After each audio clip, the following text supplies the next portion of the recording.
I'm at the Living Coast Discovery Center in Chula Vista.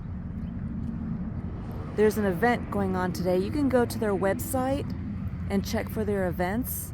But today they're supposed to do an eagle talk at 10:30.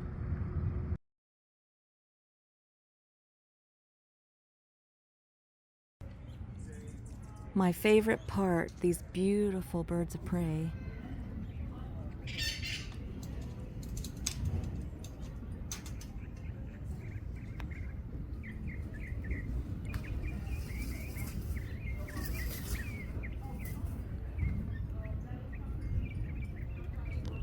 Did you eat already?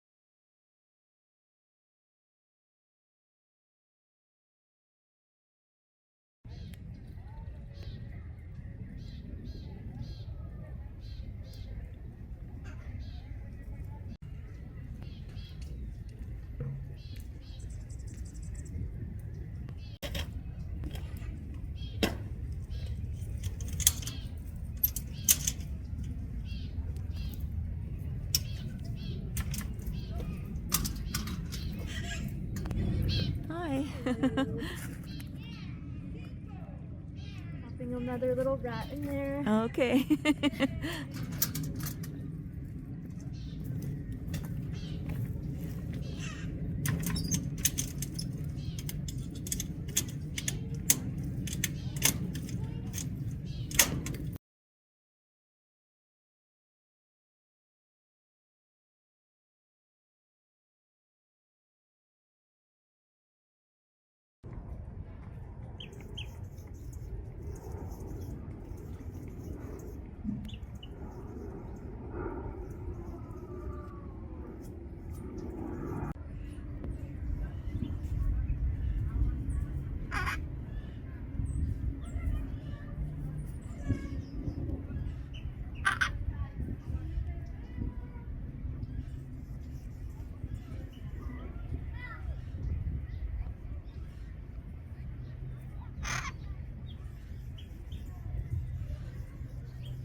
So beautiful.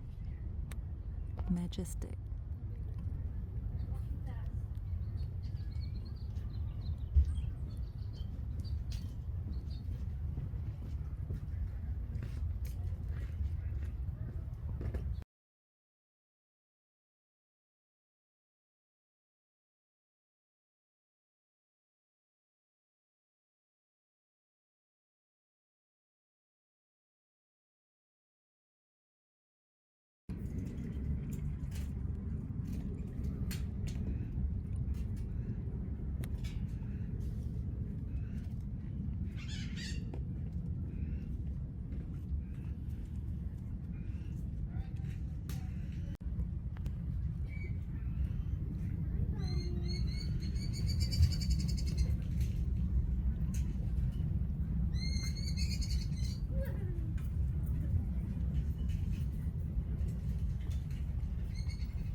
It doesn't seem to be working right now.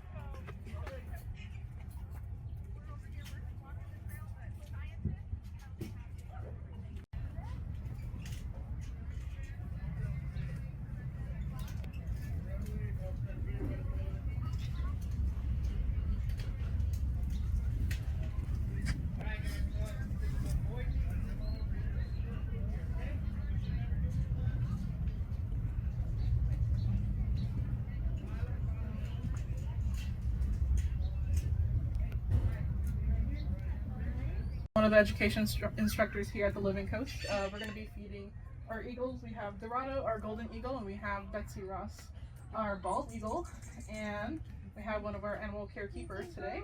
So if you want to introduce yourself. Yeah, I'm Sarah, and today they're getting some rats. If you want to take a look, this is what they're going to be having today. Yeah, feel free to get up closer. We feed them. Yeah. We feed them already pre-deceased food. Mainly because we want the best for these animals, and the food that we get is the same source that the San Diego Zoo gets. The reason why we get them frozen and we thaw them out for these birds is because a lot of our birds on Raptor Row, actually every single one of them, is deemed non-releasable by U.S. Fish and Wildlife. So they either have some injuries or illness, or they were imprinted on by humans. But for the case of our eagles, they both have amputations. So, unfortunately, they won't be able to hunt like other animals. Potentially, a live prey could fight back. So that's not suitable. And also, since these guys are here in captivity, we want to make sure their health is in check. And one big way to check that their health is in check is to make sure that they're eating all their food. Because, of course, these birds cannot tell us when they're sick. But a big indicator is if they're not eating their food. So everything that we give them is going to be weighed, and they also get a variety of food as well. I know our bald eagle really loves fish, because those guys like to be out near lakes. So I'm going to talk a bit about these two eagles and their stories, and I'm also going to talk about the characteristics of raptors. So you guys are more than welcome to get a little bit closer to their enclosure so you can see how they feed and how they eat. So, on our left side we have Dorado, our golden eagle. His gotcha day just passed. We got him on October 5th, 2002. So he's been here for well over 20 years. And when we acquired him, he was around 5 to 10 years old. The reason why Dorado is here today is because he was hit by a car in the Palm Desert when he was eating roadkill on the side of the road. Unfortunately, he had to get his wing amputated, his left wing. He is not able to fly, but he is an amazing ambassador bird. On our right hand side, we have Betsy Ross, our bald eagle. We got her in 2018. She is only 11 years old, and she has a very similar injury. So she was found near Julian, and she was also eating most likely roadkill off the side of the road, and unfortunately had injuries where that led to a wing amputation. She was taken by the Wildlife Center in Ramona, and they decided that she was deemed non-releasable, so that's why she is here today. Awesome. I'm going to go ahead and talk about the different characteristics of raptor birds. So these guys have excellent vision. So all raptor birds are going to have three main characteristics. It's going to be their eyes, it's going to be their feet, and it's going to be their beaks. So starting off with their vision is excellent. So it's around 8 times sharper than our vision. So much so, if we put Betsy on one side of a football field and a book on the other side of a football field, she'll be able to see those letters very well. She can see those letters very clearly. So these guys can soar thousands and thousands of feet up into the air, and of course they need to be able to pinpoint precision and see their prey. They can see a rabbit-sized object up to 2 to 3 miles away. So that is how quickly and how fast they can focus their vision and they're able to see. Their eyes are actually fixed in their head and they're cone-shaped. So for our eyes, we can actually move our eyeballs around our head. If you're able to put your finger in front of your head just like this, and just keep your head still and move your finger back and forth and just track it with your eyes, you'll notice you'll be able to track it, but our birds cannot do that. So how they make up for that is they have extra vertebrae in their neck that allows them to move their necks so they can have a wider range of vision.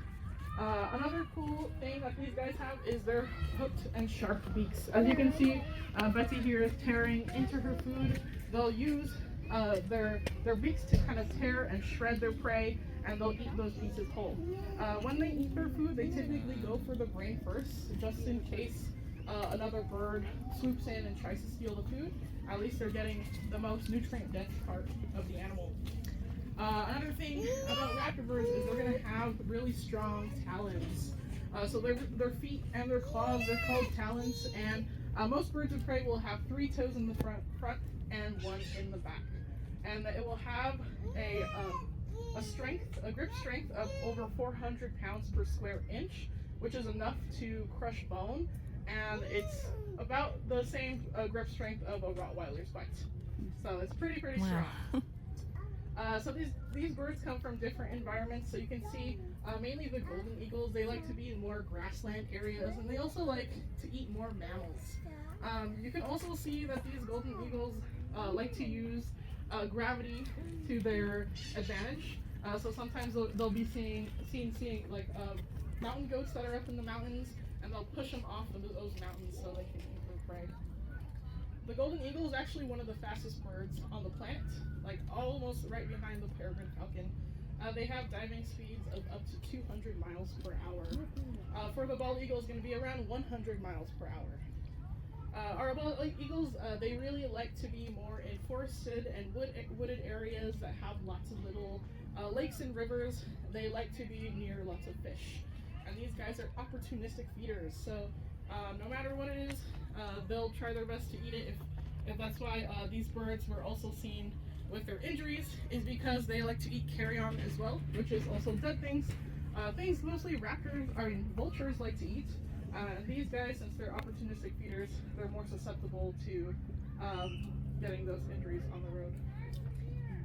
So, with the bald eagle, there's actually an amazing story about their conservation status. So in the 1960s, the bald eagle was critically endangered to the point where there were only 400 breeding pairs in the United States. That was due to a pesticide called DDT. So DDT was being sprayed on crops, and unfortunately this was leading for bald eagles to, when they were nesting and they were laying their eggs, and they were, of course they have to sit on their eggs to keep them warm. Unfortunately, due to DDT and being around that pesticide, those eggs were starting to get crushed. So the calcium wasn't enough for the egg to be strong enough. So unfortunately, yeah, DDT was an issue, and they decided to ban that pesticide, and the bald eagle is no longer endangered.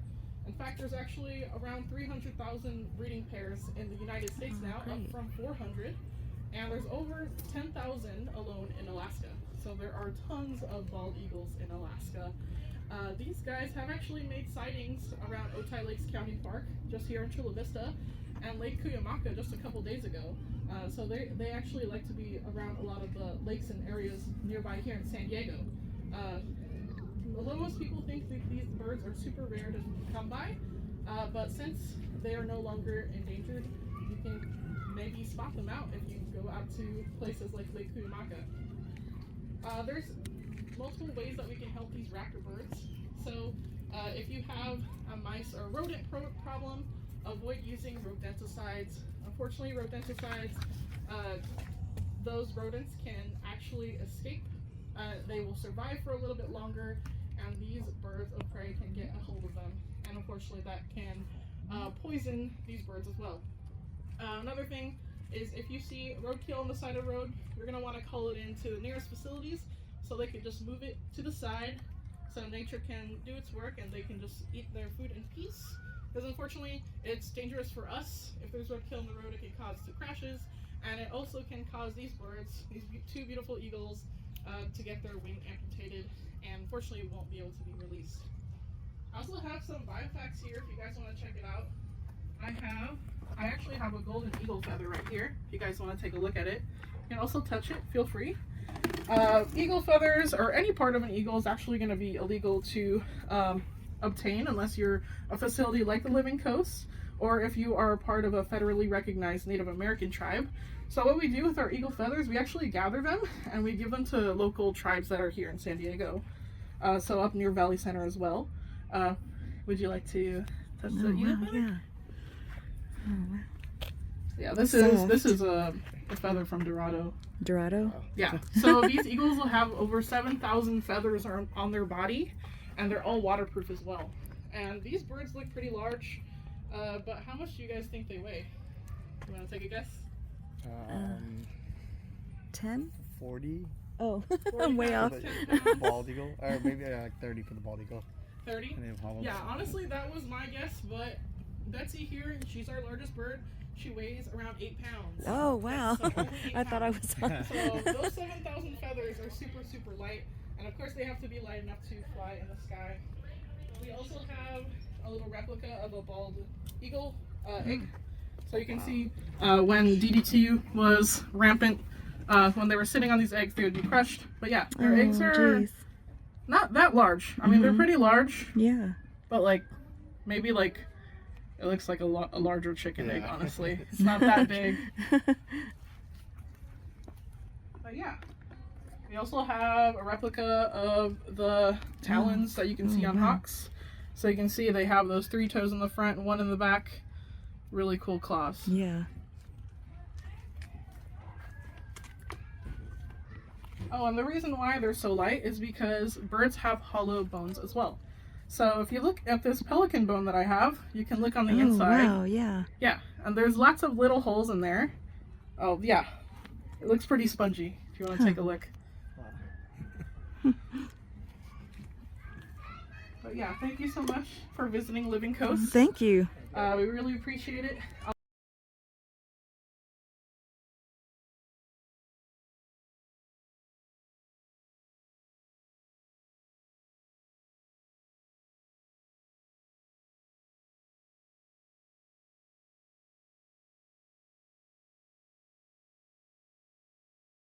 Have 2 feet on the ground. I don't want anyone falling down.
See how I got fed? Yeah.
Thank you for watching my video.